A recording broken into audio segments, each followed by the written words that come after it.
allez, dernière vidéo sur le carénage, on repart à l'eau là. Hein. Ça y est, hein, c'est fini. Hein. Regarde, ça fait carrément bizarre. Voilà, comme elle a dit, son duel. C'est le même que le mien ou pas? Tu le prêtes des fois? Ça fait super bizarre. Moi, je viens de monter pour aller chercher la caméra. Et ça fait super bizarre. Et là, tu vois toutes les étapes. Donc là, on est sur le... On est même plus profond que le Chalcotes. Et tu vois toutes les étapes. Avant, après, pendant...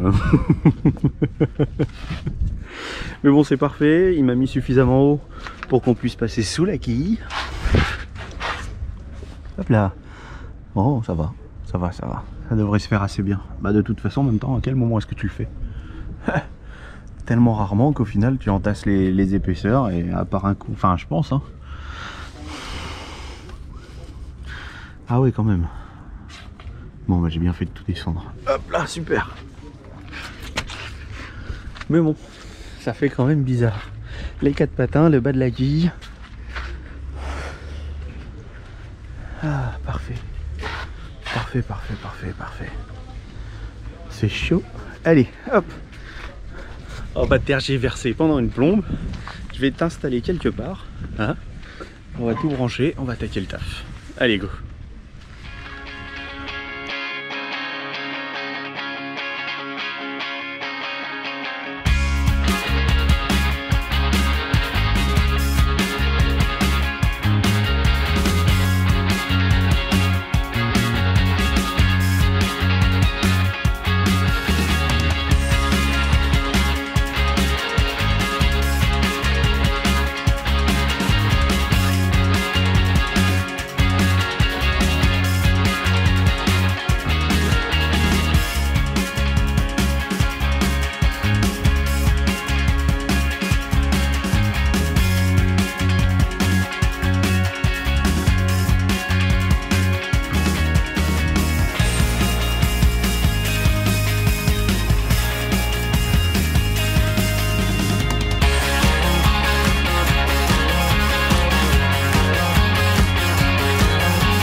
Voilà, c'est fait.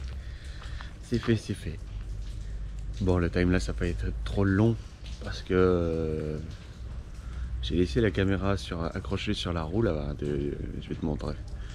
Et j'aurais pas dû. Il y a un môme qui est passé et qui s'est amusé avec. Donc heureusement que j'ai entendu les bips de la caméra quand elle s'éteint. Parce que sinon il partait avec, je voyais rien. Bon, alors, je te montre le résultat un peu. Ouais, tu t'en doutes. Oui, tu vois, on est encore sur la grue. Ah, hop là. Ils nous ont déplacé, hein, ça c'était prévu. Hein. Ils nous ont mis contre le hangar. Et voilà. Voilà le résultat. Oh. Est-ce que ce serait pas formidable? Hein? C'est formidable ou quoi? Je suis content. On a refait du coup bien on le voit hein, un peu le patin ici. On voit très légèrement. Bon, c'est parce que je le sais, je pense. Et tu vois la jonction ici, on a refait un peu de blanc. pour terminer proprement. 3 couches, le dessous. On l'a calé, tu vois. On l'a calé. Je vais t'expliquer après. Et puis voilà. Donc du coup, tous les patins sont faits. Le dessous de la quille est fait. J'ai remis aussi un énorme coup sur le safran. Qui en avait besoin. Bon coup de propre. Bon coup de propre. Et regarde. Oh là là, je voulais filmer, mais on l'a fait hier soir. Il était presque 10 h. Il a un nom enfin affiché dessus. Il a un nom. Ça m'a mis la larme à l'œil, donc. C'est putain, on a l'aboutissement de quelque chose. Un énorme travail. Énorme travail. C'est un défi colossal qu'on s'est lancé quand même. Nous qui n'y connaissions quasiment rien. C'était un défi colossal. On l'a mis du coup de chaque côté parce que normalement c'est sur la jupe arrière. Mais où est-ce que je le mets? Sur la jupe arrière. La seule zone qui me reste, tu vois, c'est au-dessus de. C'est au-dessus là. Il me reste que ça. Donc il faudrait peut-être que je le fasse faire. Vagabond 3 TL. Il est là aussi. On en a fait faire 2, un de chaque côté. C'est bien. Ouais, peut-être TL, tu sais, tout en haut, tranquille, posé, histoire d'être en règle. Mais bon, il sera miniature. Mais il y sera. Ou une plaque dans le cockpit.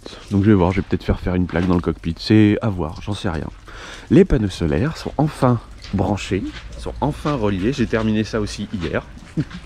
Ça a pris beaucoup plus de temps que prévu, comme d'habitude. Quand tu fais quelque chose sur un bateau, ça prend toujours beaucoup plus de temps que prévu. Ouais, j'en ai que pour 1 heure. Il y a 4 fils à relier. Et ouais, faut aller se coucher dans les couchettes de cercueil jusque tout au fond. Bon, alors, que je t'explique pourquoi est-ce qu'on a mis ça. Déjà parce que sur les sangles, ça n'arrête pas de bouger, ça bouge énormément, tu sais, t'as un petit effet, un petit léger effet ressort. Et ça a été vraiment très inconfortable. Donc je pensais le caler, essayer de le caler, mettre quelque chose comme ça pour caler. Et en même temps, quand je suis venu voir, j'ai vu une fissure ici. Alors le truc de folie, là c'était l'inquiétude la plus totale. Là c'était qu'est-ce qui se passe, comment quoi qu'est-ce. On appelle un ami stratifieur, notre très bon ami stratifieur, qui est toujours c'est quelqu'un de très pessimiste, donc du coup on sait qu'avec lui, s'il s'alarme pas plus que ça, on n'a pas de quoi s'alarmer. Donc évidemment tout de suite, oula, attention, vous allez perdre votre quille, oula, attention. Et en fait, on en a discuté, on regardait, est-ce qu'elle bouge, est-ce que ceci, est-ce que cela.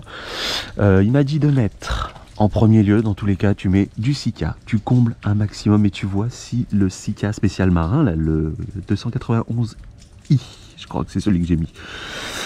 Je suis pas sûr du numéro, mais le spécial marine en tout cas.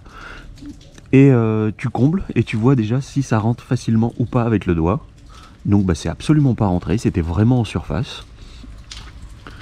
Il a dit tu vois, t'attends un petit peu, t'essayes de jouer éventuellement avec la quille pour voir si si ça bouge ou pas, s'il y a un petit boudin qui ressort ou pas.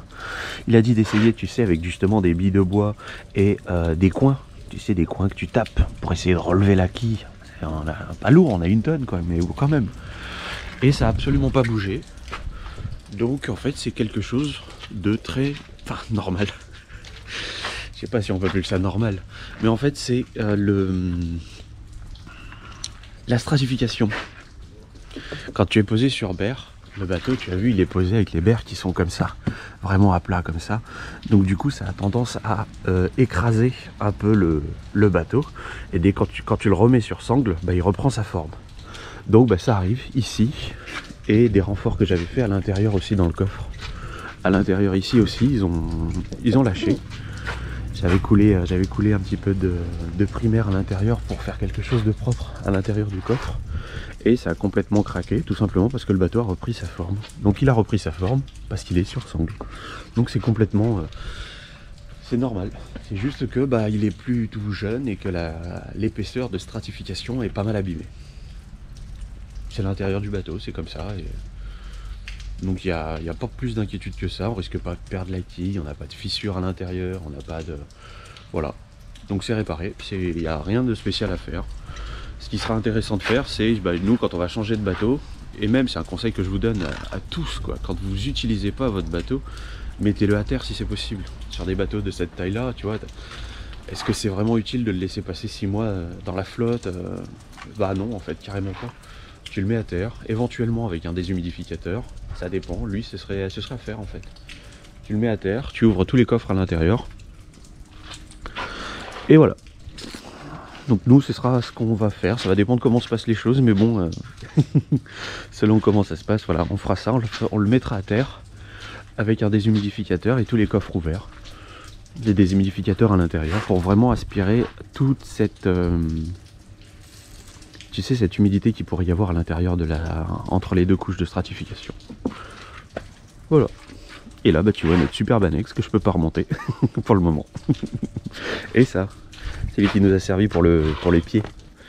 Je sais pas si c'est la pluie ou quoi, mais il a gonflé. Non, je l'ai trouvé dans la benne à ordures. Je l'ai trouvé dans la benne à ordures. Je sais pas quoi faire, mais il est quasiment neuf. Il a juste quelques petites taches noires.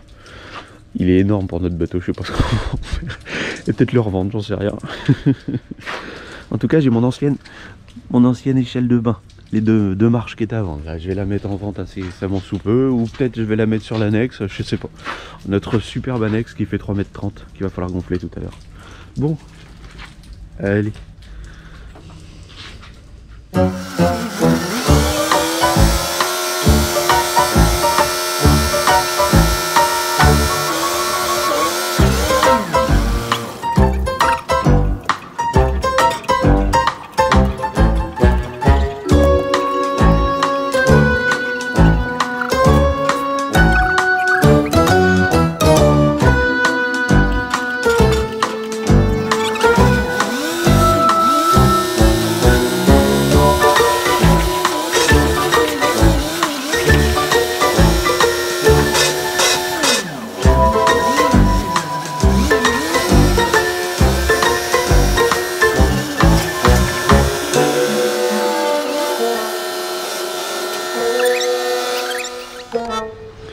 Bon, et bah 2 jours plus tard, on est encore à Port-Pin-Roland. Ça se voit pas, hein. Ça se voit pas. Hein. Et Vagabond, il est là, tout beau, avec son nom, ses panneaux solaires et sa formidable annexe de 3,30 m accrochée à l'avant. C'est interdit, hein, normalement. Hein. Aucune annexe à flot quand on est dans les ports. Hein. Mais bon, on était en train de partir. Alors, que je te raconte parce que celle-là, elle est pas mal. Celle-là, elle est pas mal. Bon, quand on a mis le bateau à l'eau, on était allé voir aussi à la capitainerie pour voir si on pouvait rester encore un petit peu la journée. On avait repéré le coin ici, cette petite place pour nous, vu qu'on est un petit bateau, ça passe. Et ils avaient accepté, puisque le jour de la remise à l'eau, c'est un jour offert. Donc bah, si tu arrives à te trouver une petite place pour faire, bah nous il y avait du nettoyage, il y avait il y avait encore pas mal de petites courses à faire, des petits achats, de l'accastillage, des courses, de la bouffe, tout ça. Et il y avait grave de vent. Alors du coup, bah, on a décidé de passer la journée là, il n'y avait aucun problème, la capitainerie était ok. Et on a fait la rencontre d'un abonné. Donc la journée se passe. En plus il pleuvait, donc c'était pas plus mal non plus d'être là plutôt que de naviguer jusqu'au mouillage. On va pas loin, hein. On va juste derrière là-bas, il y a...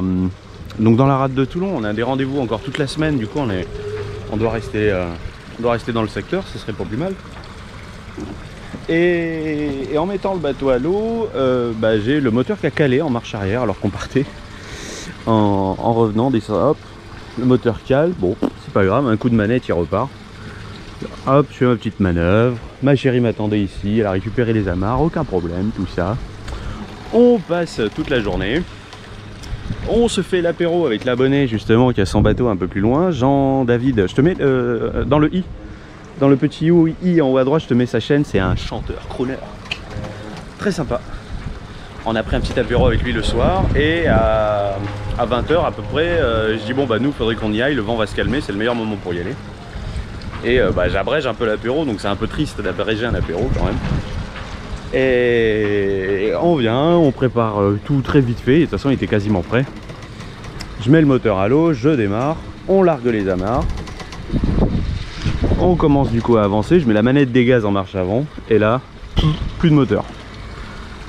Il cale. Je te raconte pas, il dit hein, comment, quoi qu'est-ce? Bon bah là faut réagir vite quand même, parce que t'avances hein. T'avances hein. Et bah là, On chope le bateau d'à côté pour se caler le temps que j'essaye de redémarrer le moteur. Sauf que bah, pas moyen de le redémarrer ce coco-là. On a des gens qui viennent nous aider. Un couple très sympa, c'est très fréquenté ce ponton-là. Ils viennent nous aider. Le monsieur monte sur le bateau d'à côté, le gros du four qu'on avait visité là. On avait fait une petite brève vidéo, on avait visité ce bateau-là. Et il prend notre amarre, il la donne à sa femme qui était là. Sa femme, elle me dit allez-y. Alors bah moi je commence à tirer de l'autre côté, sauf que j'ai dû tirer un petit peu trop fort, la pauvre. J'ai failli l'envoyer dans l'eau. Je lui dis accrochez-moi là. La pauvre dame. Accrochez-moi là. Et du coup bah, j'ai pu tirer et tout. La pauvre, hein. Je crois qu'elle s'est fait une belle frayeur, hein, la pauvre là. Hein. Bon. Du coup bah, on s'est attaché, on s'est réamarré et bah, j'ai checké le moteur et j'ai pas trop vu ce qui s'était passé, j'ai pas bien compris et j'ai pas envie de mettre les mains dans la mécanique. Surtout sur un moteur aussi récent, tu vois, généralement 2-3 coups de tirette et c'est bon. Et là bah non. Il a pas voulu repartir.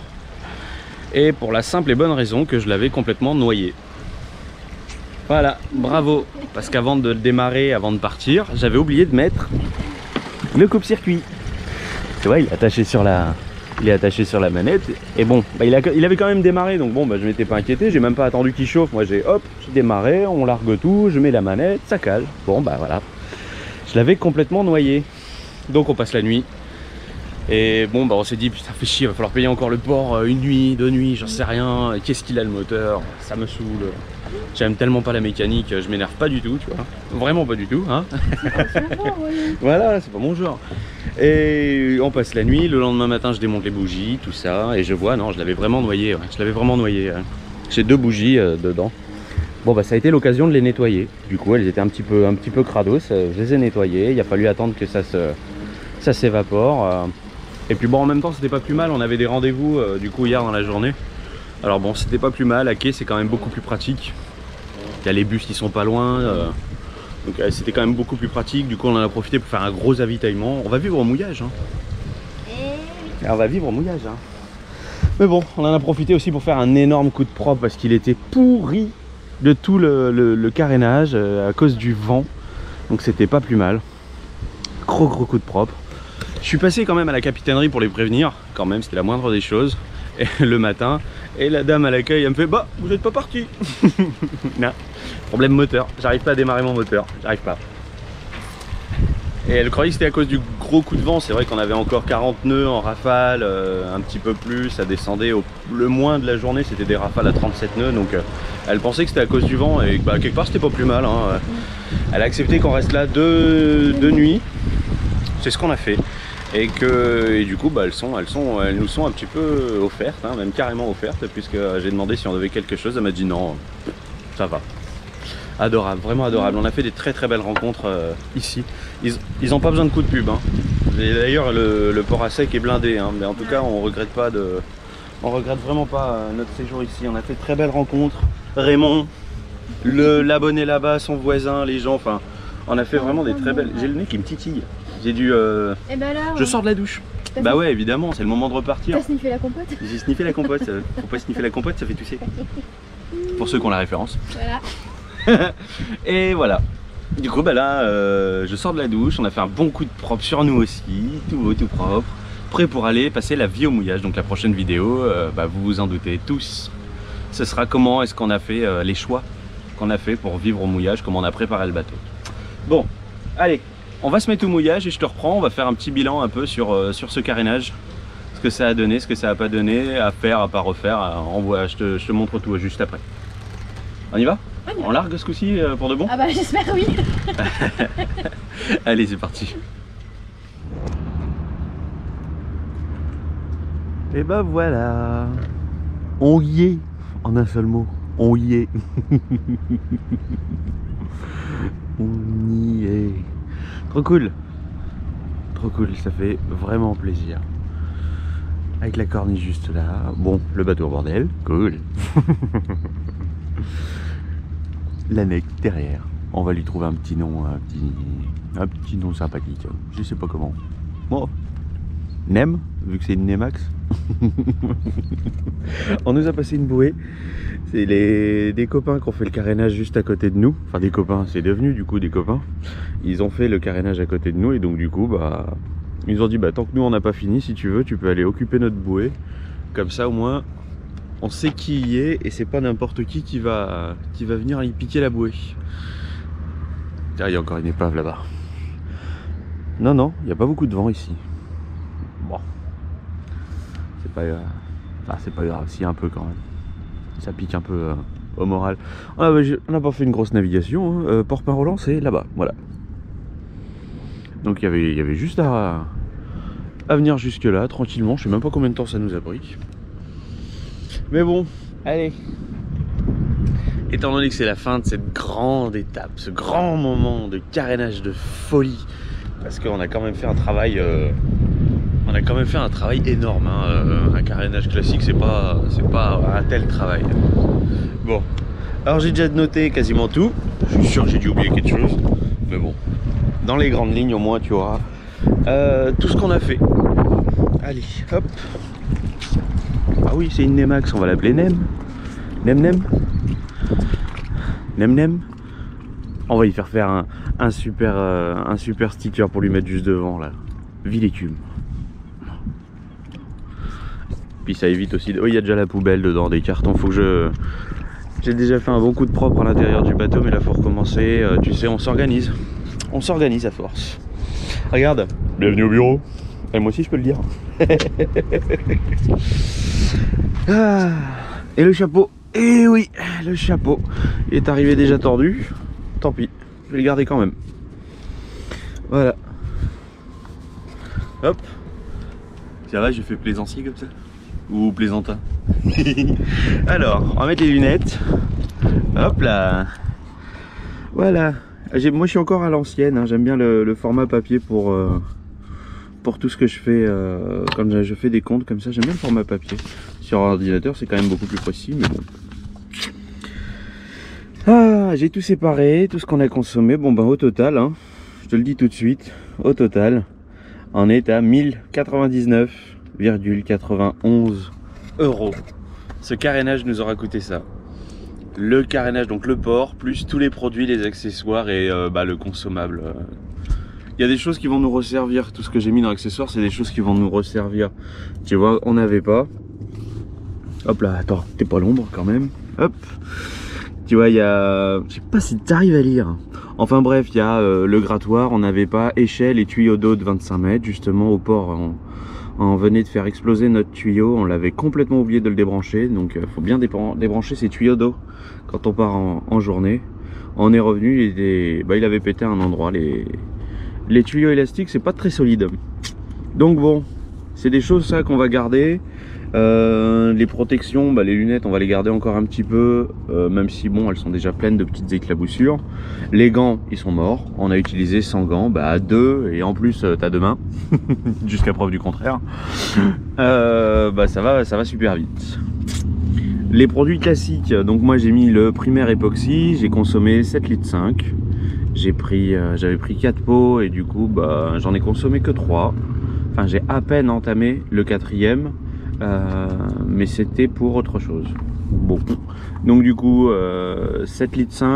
Antifoligne j'ai consommé 5 litres. Peinture blanche, donc du coup la laque de la coque, 2,25 litres.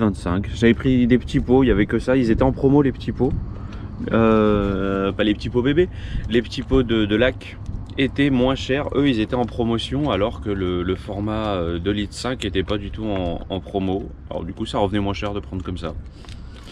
Qu'il en soit ainsi. Ah oui, on essaye quand même de grappiller quelques centimes quelque part quand même, hein.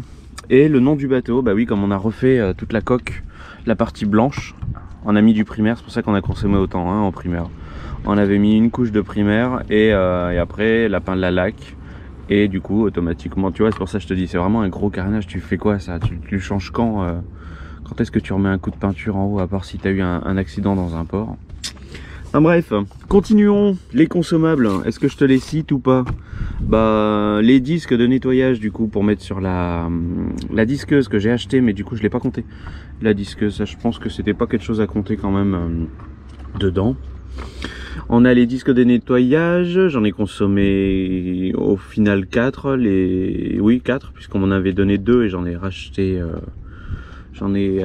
alors attends, que je dise pas de bêtises, du coup on m'en avait passé 2, ouais, on m'en avait passé 2 quand j'ai fait mon test, quand le voisin avec le bateau moteur nous avait prêté sa meuleuse, et du coup, ouais, 2, j'en ai acheté un chez Casto en même temps, et oui c'est ça.